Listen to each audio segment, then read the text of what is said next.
सर्व शिक्षक उमेदवार बंधू आणि भगिनी यांना माझा नमस्कार. आपणा सर्वांचं माझ्या YouTube चॅनल मध्ये स्वागत आहे.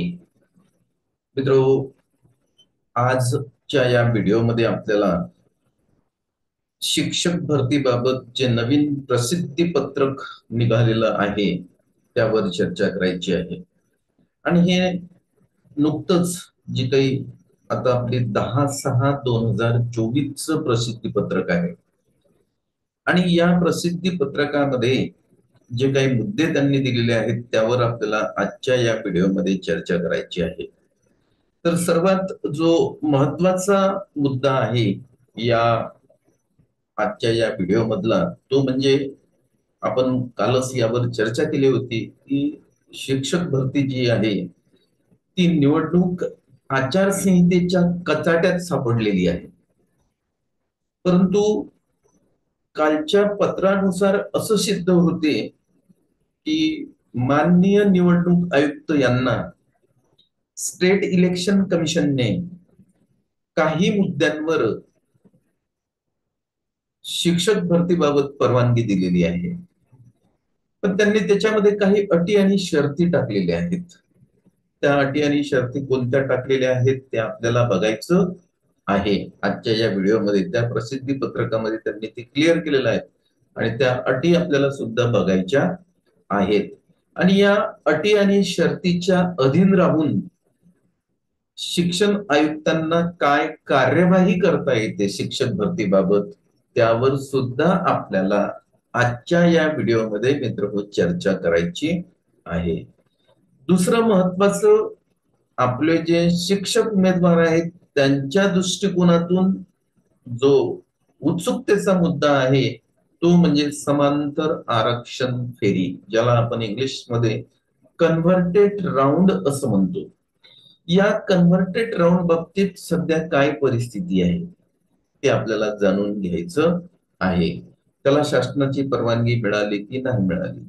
मग एकदा जर शासनाची परवानगी कन्व्हर्टेड राऊंड साठी जर मिळाली असेल तर शासनाचे जे काही प्रचलित हे शासन निर्णय आहेत त्या प्रचलित शासन निर्णयानुसार शिक्षण आयुक्तांना काय कार्यवाही करावी लागते ते सुद्धा आपल्याला बघायचंय. कारण याच्यामध्ये जे आहे याच्यामध्ये सगळ्यात महत्वाचं आहे की जे काही संबंधित डिपार्टमेंट्स आहेत त्यांचे त्यांना अभिप्राय घ्यावे लागतात आणि हे अभिप्राय घेतल्याशिवाय समांतर आरक्षण फेरीची जी कार्यवाही आहे ती सुरूच होऊ शकत नाही. मग त्या बाबतीत सुद्धा शिक्षण विभाग जो आहे त्या शिक्षण विभागाने काय कार्यवाही केलेली आहे ते सुद्धा आपल्याला बघायचं आहे. आणि आणखी एक महत्वाचा मुद्दा आहे की समांतर आरक्षणाची जी काही फेरी आहे, जो काही कन्व्हर्टेड राऊंड आहे, याची निवड यादी स्थानिक स्वराज्य संस्थेच्या बाबतीत एकत्रित लागेल की वेगवेगळ्या व्यवस्थापनाची वेगवेगळी लागणार आहे हे सुद्धा आपल्याला आजच्या या व्हिडिओ मधनं जाणून घ्यायचं आहे. तर त्यासाठी मित्र मी ते जे शासनाचं प्रसिद्धी पत्रक आहे आणि हे प्रसिद्धी पत्रक 10/6/2024 आहे मित्र, ते मी आपल्या या स्क्रीनवर शेअर करणार आहे आणि त्यावर आपल्याला चर्चा करायची आहे. म्हणजेच त्याचं आपल्याला रीडिंग करायचं आहे, त्याचं वाचन करायचं आहे. वाचन करून त्याच्यामधला प्रत्येक मुद्दा जो आहे आपल्याला तो समजून घ्यायचा आहे. कारण काय, तर शासनाचे कुठलेही GR घ्या, शासनाचे जे काही प्रसिद्धी पत्रक असतात ते प्रसिद्धी पत्रकाची जी काही भाषा असते ती फार लवकर आपल्याला म्हणजे समजत नाही. कारण ती थोडीशी भाषा जी आहे ती भाषा त्याच्यामध्ये जे शब्द आहेत त्या शब्दावर आपल्याला चर्चा करावी लागते आणि त्याच्यामधला प्रत्येक शब्द हा महत्वाचा असतो. तर मग आता मी फार काही जास्त वेळ घेत नाही, ही प्रस्तावना झालेली आहे त्या प्रसिद्धी पत्रकाच्या बाबतीत. आता आपल्याला ते प्रसिद्धी पत्रक या स्क्रीनवर शेअर करायचं आहे. त्याच प्रसिद्धी पत्रकाचं आपल्याला वाचन करायचं आहे. त्याच्यामधला आपल्याला प्रत्येक मुद्दा मित्र हो समजून घ्यायचा आहे. आणि त्यासाठी आपल्याला हा व्हिडिओ सुरुवातीपासून शेवटपर्यंत बघावा लागणार आहे, कारण हा महत्वाचा व्हिडिओ आहे शिक्षक उमेदवारांच्या दृष्टिकोनातून. आणि ज्या शिक्षक उमेदवारांची पहिल्या फेरीमध्ये निवड झालेली आहे त्यांच्यासाठी सुद्धा हा व्हिडिओ महत्वाचा आहे, कारण त्यांची पुढली जी कार्यवाही आहे ती थांबलेली आहे. मग ती कार्यवाही सुद्धा आता सुरू होणार का, म्हणजे त्याला या आचारसंहितेमधून सूट मिळालेली आहे का, हे सुद्धा आपल्याला जाणून घ्यायचं आहे. तर माझी एक आपल्याला विनंती राहील, तुम्हाला व्हिडिओ आवडला त्याला लाईक करा. आपण माझ्या चॅनलवर नवीन असाल तर माझ्या चॅनलला आपण सबस्क्राईब करा, म्हणजे अशा प्रकारचे जे व्हिडिओ आम्ही शिक्षक भरतीबाबत जे काही तयार करतो ते आपल्याला बघण्यासाठी उपलब्ध होतील, त्याचं नोटिफिकेशन आपल्याला मिळणार आहे. चला तर मग फार काही आता वेळ घालवत नाही. ते जे परिपत्रक आहे ते आता या स्क्रीनवर मी शेअर करतो आहे. त्याच्यामधले जे काही मुद्दे आहेत त्या प्रत्येक मुद्द्याचं आपल्याला वाचन करायचं आहे आणि ते मुद्दे आपल्याला समजून सुद्धा घ्यायचे आहेत. तर हे जे परिपत्रक आहे मित्रहो, हे आहे दिनांक 10/6/2024, लेटेस्ट म्हणजे कालचं हे परिपत्रक आहे. आणि या परिपत्रकामध्ये कुठले कुठले मुद्दे आहेत त्यावर आता आपण सविस्तर चर्चा करणार आहे. प्रत्येक मुद्दा याच्यामधला आपल्याला समजून घ्यायचा आहे, त्यावर आपल्याला चर्चा करायची आहे. शिक्षक पदभरतीबाबत प्रसिद्धी पत्रक. पवित्र पोर्टल मार्फत राबविण्यात येणाऱ्या पदभरतीसाठी पदवीधर शिक्षक मतदारसंघाच्या प्रक्रियेवर प्रभाव पडून आदर्श आचारसंहितेचं उल्लंघन होईल अशी कोणतीही कृती घडणार नाही, याबाबत खबरदारी घेऊन स्थानिक स्वराज्य संस्था अंतर्गत शाळेतील शिक्षक पदभरतीबाबतची प्रक्रिया राबवण्यास आज मान्यता प्राप्त झाली आहे. बघा, हा सगळ्यात महत्वाचा पहिला मुद्दा आहे.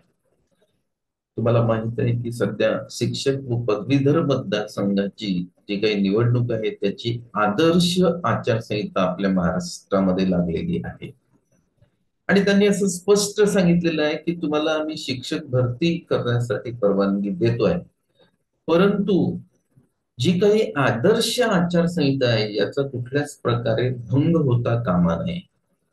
दुसरं असं त्यांनी सांगितलंय की आदर्श आचारसंहितेमध्ये जे काही मुद्दे दिलेले आहेत त्यांचं उल्लंघन सुद्धा व्हायला नको.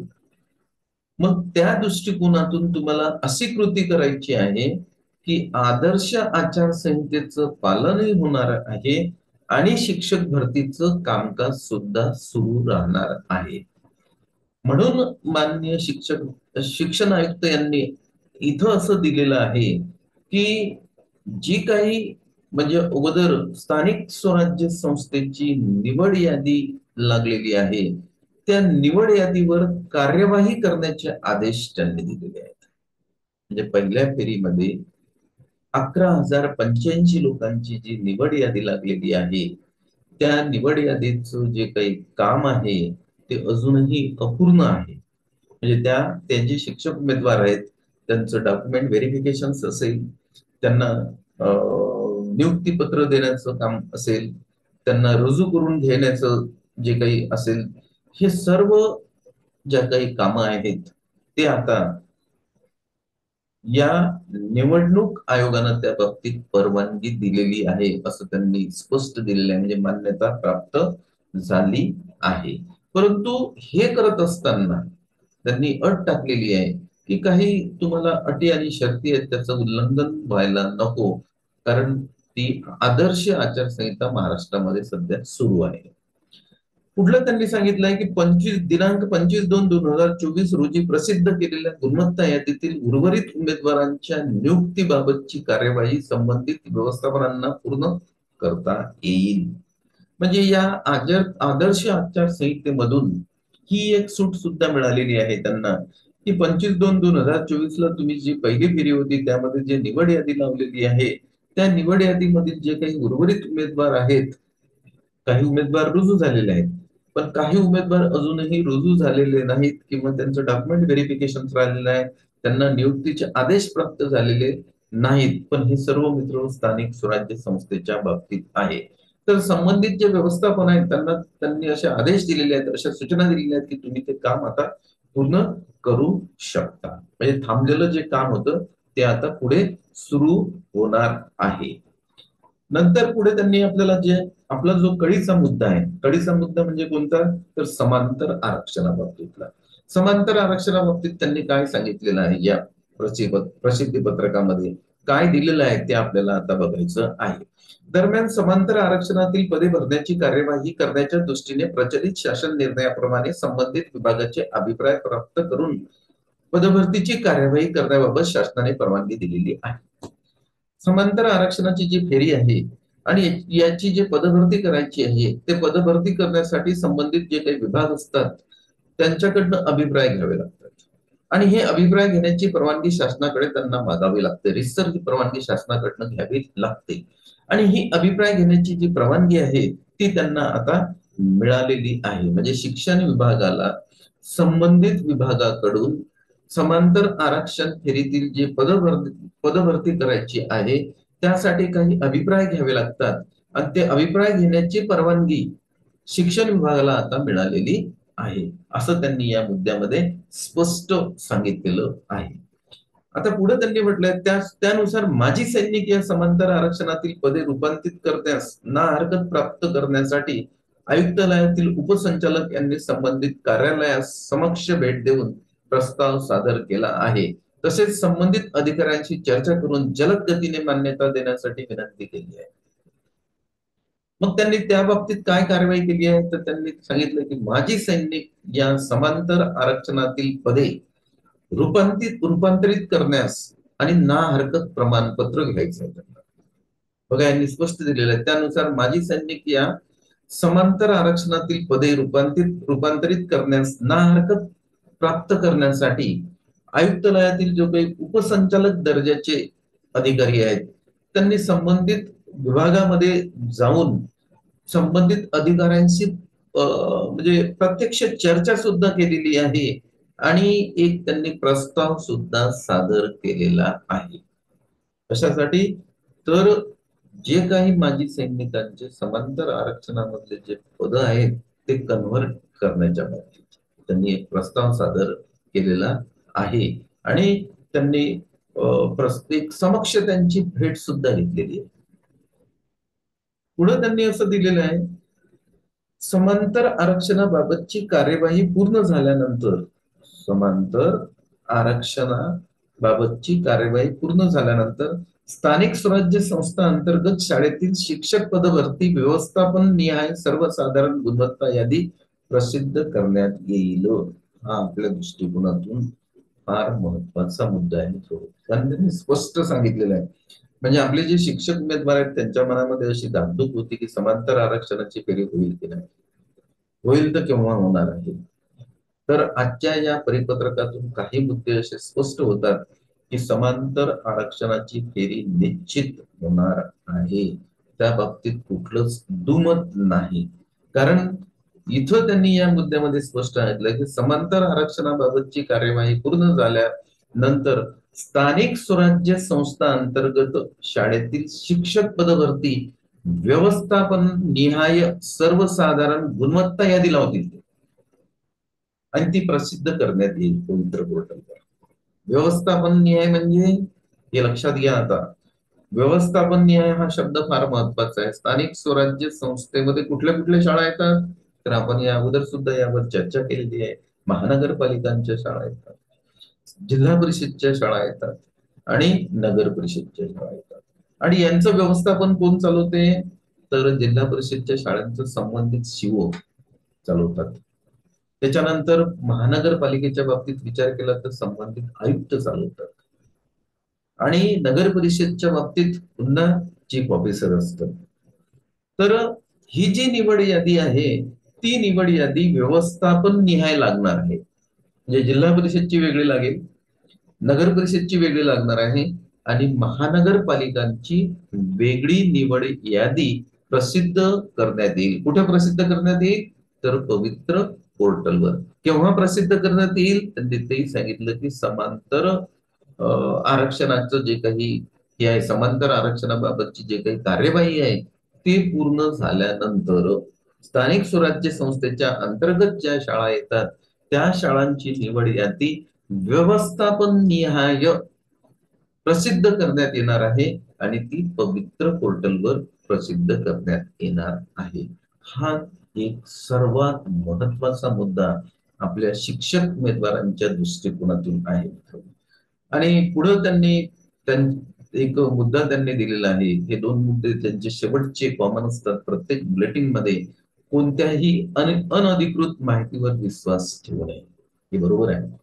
कारण कसं आहे की बरेचसे जे काही मंडळी आहे ते या बाबतीत एक वेगवेगळी माहिती प्रसिद्ध करतात आणि आपले जे शिक्षक उमेदवार आहेत त्यांच्या मनामध्ये त्यांच्या मनाची स्थिती जी आहे ती द्विधा स्थिती होते. तर त्यांनी स्पष्ट सांगितलेलं आहे की कोणत्याही अनधिकृत माहितीवर आपण विश्वास ठेवू नका. दुसरं त्यांनी सांगितलं की अधिकृत माहिती तुम्हाला कुठे मिळते तर अधिकृत माहिती पवित्र पोर्टलवर जे बुलेटिन नावाचे एक टॅब आहे आणि त्याच्यामध्ये वेळोवेळी प्रसिद्धी पत्रक ते तिथं म्हणजे त्या टॅबच्या अंडर येतात. तेच प्रसिद्धी पत्रक या शिक्षक भरती बाबतीत ऑथेंटिक आहेत असं त्यांचं म्हणणं आहे आणि आपण सुद्धा त्यावरच चर्चा करतोय मित्रांनो. आपण दुसरी चर्चा करत नाही. आपण प्रसिद्धी पत्रकावरच चर्चा करतोय. तर असं हे मित्र 10/6/2024 प्रसिद्धी पत्रक आहे. शिक्षक भरती बाबतीत आहे. शिक्षक उमेदवारांसाठी फार महत्वाचं आहे प्रसिद्धी पत्रक. कारण आपल्या मनामध्ये जी धाकधूक होती की समांतर आरक्षणाची फेरी होईल किंवा नाही तर निश्चित समांतर आरक्षणाची फेरी होणार आहे. आणि मित्रांनो समांतर आरक्षणाची फेरी जोपर्यंत होत नाही तोपर्यंत मुलाखतीसह ज्या काही अनुदान प्राप्त शैक्षणिक संस्था आहेत त्यांची फेरी होऊच शकत नाही. कारण ही फेरी त्यांना अगोदर घ्यावं लागेल. फेरी म्हणजे पहिल्या फेरीमधल्याच हा रूपांतरित राऊंड आहे. हे लक्षात घ्या. याला फेरी नाही म्हणता येणार. जी पहिली फेरी आहे त्या पहिल्या फेरीमधलाच हा रूपांतरित राऊंड आहे. हा राऊंड आता एक आपल्या मनामध्ये एक आशेचं किरण जागृत झालेलं आहे की हा राऊंड आता लवकरच असं म्हणायला हरकत नाही जुलैच्या पहिल्या आठवड्यामध्ये समांतर आरक्षण जी काही फेरी आहे त्याची निवड यादी व्यवस्थापन निहाय लागणार आहे. हे लक्षात घ्यायला पाहिजे आपण. तर मी आपल्याला या न्यूज बुलेटिन अंतर्गत जे काही मुद्दे आहेत त्यावर आपण चर्चा केलेली आहे. पुन्हा एकदा मी विनंती करेल हा व्हिडिओ तुम्हाला आवडला याला तुम्ही लाईक करा आणि आपण जर नवीन असाल तर काही नाही आपल्याला एक माझ्या चॅनलला सबस्क्राईब करायचं आहे. म्हणजे अशा प्रकारचं जे काही प्रत्येक पत्र शिक्षक भरतीबाबत प्रसिद्ध होते त्यावर आपण सविस्तर चर्चा करतो मित्र. आणि चर्चा करणं फार आवश्यक आहे. तुम्ही जितकी या बाबतीत चर्चा कराल तितकं त्या बाबतीत तुमच्या मनामध्ये जे संदिग्धता आहे या शिक्षक भरतीविषयी ती निघून जाणार आहे आणि कुठंतरी नाही पुढे काही दिवसात कुठली तरी फेरी लागेल ही एक आशा आपल्या मनामध्ये जागृत होते. तर ठीक आहे. मी आजच्या आपल्या या चर्चेला पूर्ण विराम देतो. नंतर आपली भेट नंतरच्या व्हिडिओमध्ये होईल. धन्यवाद मित्रांनो.